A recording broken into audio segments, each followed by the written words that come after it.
between two rappers like, say, Drake or Meek Mill? No. No, But I said I'd never do this either. What are the odds of Conor McGregor landing a clean punch on Floyd? I have a bet with an MMA trainer for $100. I say no, he says yes. Again, and why do you say no? That in 12 rounds, a guy who actually fights couldn't land a punch on another guy in 12 rounds. A guy who's almost 41 years old. I've been in camp with him. He's been sparring. He's been looking phenomenal, Floyd. Right. So it's hard for me to picture McGregor landing a clean punch on him. I hear you. Do you think I hear it you. can happen? I absolutely think it can happen. I think that when two guys get in there and start throwing punches, anything can happen. I do. Do you make anything of the report a couple of days ago of Floyd's financial problems with the IRS? Do you think that has anything to do with why he wanted this fight? Or Listen, whether he has trouble with the IRS or whatever, Floyd likes to spend money, man. Floyd spends money, and he needs more of it, no matter what. You know, there was never somebody asked me earlier, if you knew this earlier in the deal, would you have slowed down the? Listen, we're doing a fight, we're doing a deal. Floyd's going to make a bunch of money, and good for him. No, it's, you know, it doesn't surprise me, and it, you know, it doesn't change anything. The UFC's been doing well. Do you think boxing will continue to flourish in the future, regardless of this fight? Yeah, you know, we've been talking about the death of boxing for the last 20 years, and you know, every time you think it's over, they pull a big fight out, and you know, obviously, you know, regardless of what happens here, Floyd could fight again. The Triple G fight's a good fight. You know, if Canelo could beat Triple G, Canelo and Floyd would be a big fight, and a fight that people would care about again. You know, Floyd could go after the kid that just beat Manny Pacquiao too. So there's a lot of different options out there. But you would rather see it flourish? I mean, because it's a competitor. So it's how are they competitive? They're not a competitor to us. Sometimes we'll compete for dates, but other than that, yeah, I don't wish any ill will on the sport of boxing. I wouldn't be here today if it wasn't for the sport of boxing. So, yeah. Thanks, Dana. All right. Thank you, guys. All right.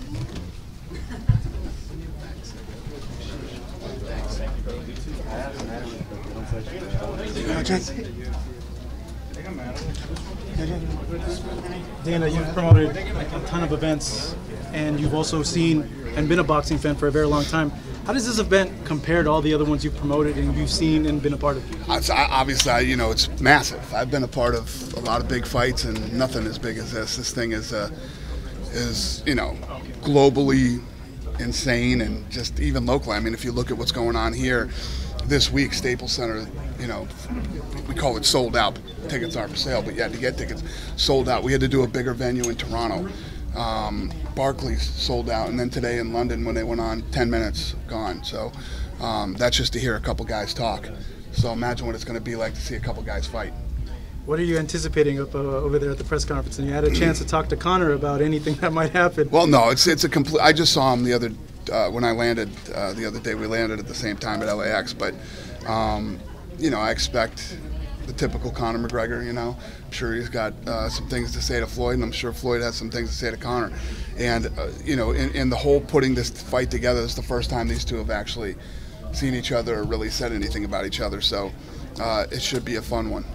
Do you think this has a chance to break the Mayweather-Pacquiao pay-per-view record? I think. And what are your estimations of how many buys it could get? I think this is a bigger fight globally. I think that, you know, if you look at how massive Conor is in Europe and Australia and Brazil and different parts of the world, Canada, I think globally this is a much bigger fight. Do you have an estimation? You think it might break 5 million pay-per-view buys? Vegas has 4.9 million as the over/under. So that's 300,000 more than the Pacquiao one. Yeah, we're pretty confident that this is the biggest fight ever. You know, what are you expecting on fight night? I expect Floyd to be very defensive, and I expect Conor to go in and try to knock him out. That's how I see the fight going down. I think Conor's going to be chasing him around a lot. Floyd's going to be laying in the corners and using the ropes and you know, trying to use his speed and defense to not get hit by one of the hardest punchers in the game right now. Given what you said right now, does he have a chance? Is it more than a puncher's chance that he has in there? No, he's got a puncher's chance. Conor McGregor is a knockout artist. When he hits people who even think, yeah, all right, he hit this guy, but he won't do that to me. It's what everybody thinks when they fight Conor McGregor. But when two guys get in there and start throwing punches, anything is possible. Floyd is one of the greatest of all time, defensively the best ever. But he's going to be 41 this year. Conor's 28. Conor's a southpaw. Conor hits hard, and if Conor hurts him, he will knock him out. Do you think he's taking this fight, Floyd, because of the tax problem that came out? Do you think that's the real reason? And I think whether Floyd has tax problems or not, I think Floyd loves money, and I think that's why Floyd's taking this fight. Floyd. I think Floyd, in his mind, sees this as an easy fight, and an easy paycheck. Is he wrong to think that? Of course he is. Like I said, this is a boxing match under boxing rules, but at the end of the day, it's a fight. Conor McGregor hits hard, man. He's going to hit him in the arms. He's going to hit him in the body. He's going to hit him in the shoulders. He's going to hit him on the gloves, and it's going to hurt. Did you ever fathom something like this would happen? I know we had Couture against James Toney. That was one of those things that we wouldn't think that would happen, but you have the current champion in two divisions in your promotion going up against someone like Floyd Mayweather. That's kind of a crazy thing. Yeah, I would have never thought. These are always the ones you never expect that happen, though.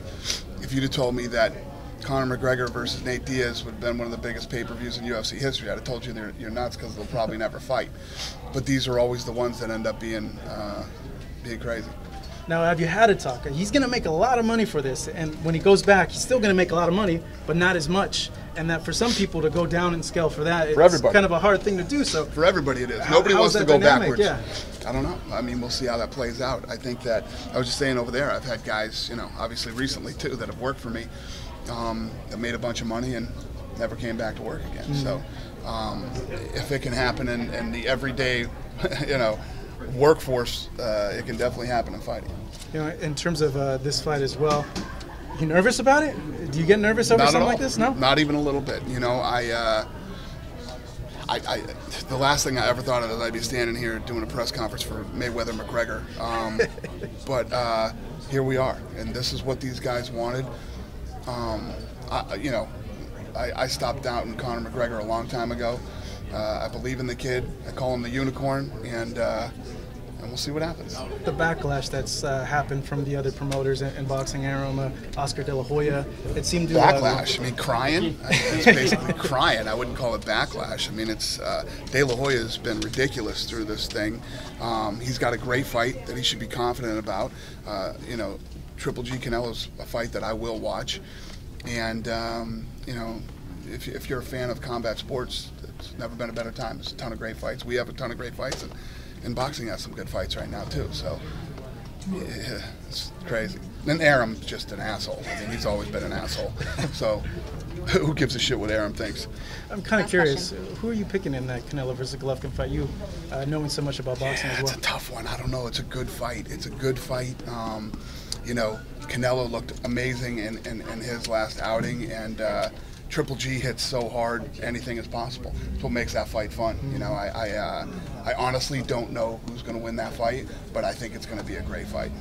Manny, should he retire? Did you see the Horn fight? I did see the Horn fight. Should he retire? I don't know, man. I mean, that kid came in and was super aggressive, moved forward a lot. I didn't think he won the fight. I thought Pacquiao won the fight. But he was in it. He was in it. He was throwing punches the whole time. He was moving forward. No,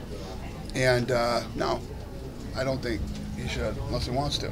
Well, he's here. I think he might call out Floyd. Yeah. I saw him here in the building. It's one of those things. Retirement. If retirement even crosses your mind, you should probably do it. But I don't think that Pacquiao looked horrible in that fight. I just think it was bad matchmaking. You don't throw a guy like Manny Pacquiao in there with a guy like that. You just don't do it. But Bob Arum is an idiot and an asshole, so that's what you get. Thanks, guys. Dana, all thank right. you. I really appreciate Thanks. it. Hey, Dana. guys. I guess the real question I have for you is legacy money. What's